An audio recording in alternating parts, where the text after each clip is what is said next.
Voilà, j'ai fait une petite pause parce qu'il y avait un gros tracteur qui passait. Je faisais un bruit tonitruant. Bref, donc voilà, c'est cette capacité à pouvoir relativiser quels que soient les événements qui surgissent dans la vie. Voilà, qu'on ait été, on ait subi une séparation en amour, qu'on ait tout perdu dans la matière. Je sais pas, imaginons, voilà, vous avez volé une grosse somme d'argent, c'est ce qui m'est arrivé l'hiver dernier. Voilà, j'avais un petit pécule, et puis ben, on m'a tout volé. Et cette capacité à rebondir quand il arrive quelque chose. Alors c'est matériel, quand c'est matériel, c'est plus facile, mais ça dépend. C'est pas forcément. Voilà, si vous aviez une maison, vous avez attaché toute votre vie à construire une maison de vos mains et puis avoir un certain confort, puis du jour au lendemain vous perdez tout, bah, bien sûr c'est pas facile, hein. Et c'est ça, cette capacité à pouvoir transcender, transformer, pacifier ce qui nous arrive de fâcheux. Si demain il arrive, voilà, on a des douleurs, on a une maladie, on a quelque chose, arriver à relativiser, hein. Mais d'abord d'accueillir, hein, parce que ça passe par toute une phase la phase de l'acceptation de ce qui peut surgir de négatif dans sa vie ou dans les espaces extérieurs, parce qu'à l'heure actuelle, la plupart du temps, beaucoup de gens râlent ou sont en réaction ou ont peur ou ci ou là parce qu'il y a des choses extérieures, voilà, qui surgissent. Bon, ben, moi, je me dis, tant que tout va bien dans ma santé, ben, je ne m'en préoccupe pas parce que je suis détachée du chaos extérieur depuis pas mal de temps. Ayant compris vers mes 25-30 ans que je ne pouvais pas sauver le monde extérieur, en revanche, je pouvais me sauver moi-même.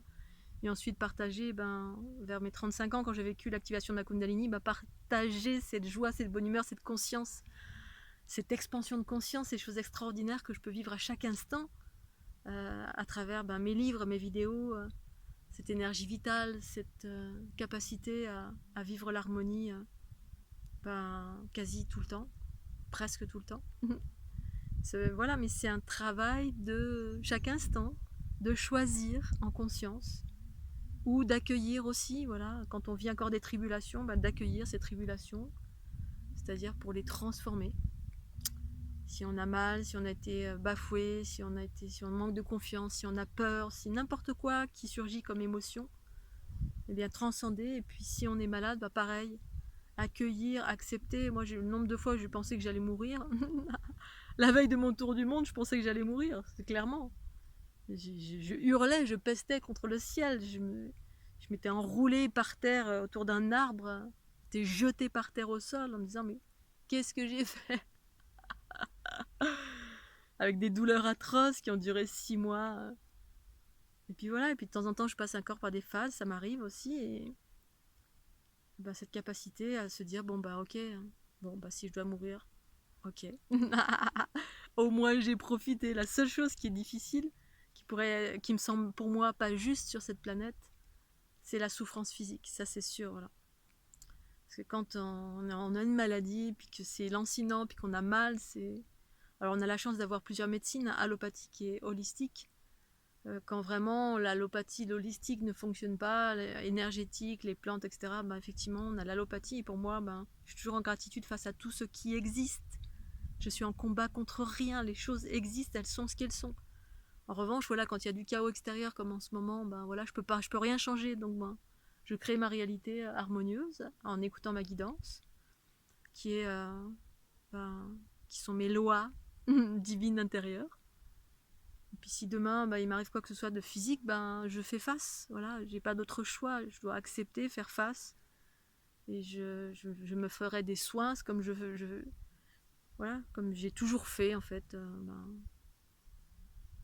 durant toute ma vie. Et puis après, on met chacun selon qui on est, on met plus ou moins de temps à cette phase d'acceptation, accepter d'avoir mal, accepter d'être malade, accepter de souffrir, accepter d'avoir été quitté, accepter d'avoir perdu sa maison, accepter d'avoir été volé, accepter, voilà, et puis regarder en soi pourquoi ça nous est arrivé.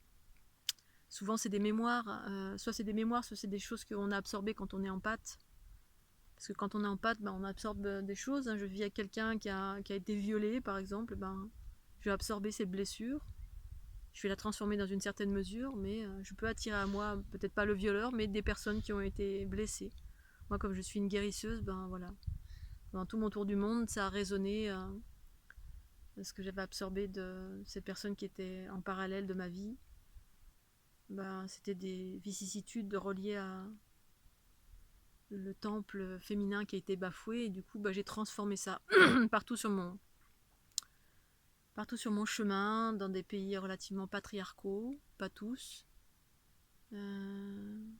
Voilà, il y a différentes raisons de cause de nos douleurs, de nos bobos, de nos turpitudes. Voilà, qu'on a toujours des problèmes mécaniques, bah parfois voilà, ce sont des entités, il y a tellement, tellement de raisons et de sources, et justement quand on est en accord avec la matière et la conscience, c'est-à-dire ben, tout ce qui est matériel, tout ce qui est densité, manifestation, et tout ce qui est à l'origine, c'est-à-dire l'information, la conscience, les plans de conscience plus subtils, énergétiques, quand on a conscience de ces deux espaces, qui sont multitudes en fait, hein, parce que c'est infini, il y a plein de fréquences différentes et de multimondes, ben, on peut davantage délier, déjouer des choses voilà, relatifs à des entités, à d'autres choses qui peuplent ce monde, qui viennent nous déséquilibrer. Et c'est en cela en fait où l'équilibre est important, maintenir l'équilibre entre le féminin et le masculin, la conscience et le corps. C'est ça le féminin et le masculin, c'est la conscience et le corps, les différentes fréquences, les différentes choses qui peuvent... ah, je me marre parce que... Je sais pas si c'est des punaises ou des scarabées. Elles sont amoureuses de moi, elles se posent tout le temps sur moi. Elle s'est posée sur ma caméra. Dès que j'arrive, splouc, elle se pose. Bonjour. J'adore. J'adore. Et puis elle me regarde dans les yeux. Ça. Ah, t'es encore là, toi? Bah ouais, je suis encore là, toi. Voilà, bah allez, je vais continuer ma grimpette. Chaque fois, la philosophie des montagnes. Enfin, des montagnes. Du rocher, parce que je suis pas en montagne. Hein. Mais un rocher est une montagne en soi. Hein, c'est un bloc. Un bloc qui est surgi des profondeurs, qui s'est minéralisé, la terre minéralisée. Et puis les vautours qui se baladent un peu à droite à gauche. Et puis encore une chaleur extraordinaire. C'est incroyable. Il fait 30 degrés au moins. Allez Scooby-Doo, je vous fais des gros bisous. Profitez autant que possible là où vous êtes. Puis si vous êtes en ville, ben haut les cœurs. Je suis voilà, c'est pas toujours évident pour tout le monde, selon où on habite. Quoi qu'il en soit, je vous fais des gros câlins. Prenez soin de vous et puis à tout bientôt. Petit pouce bleu. Bye bye.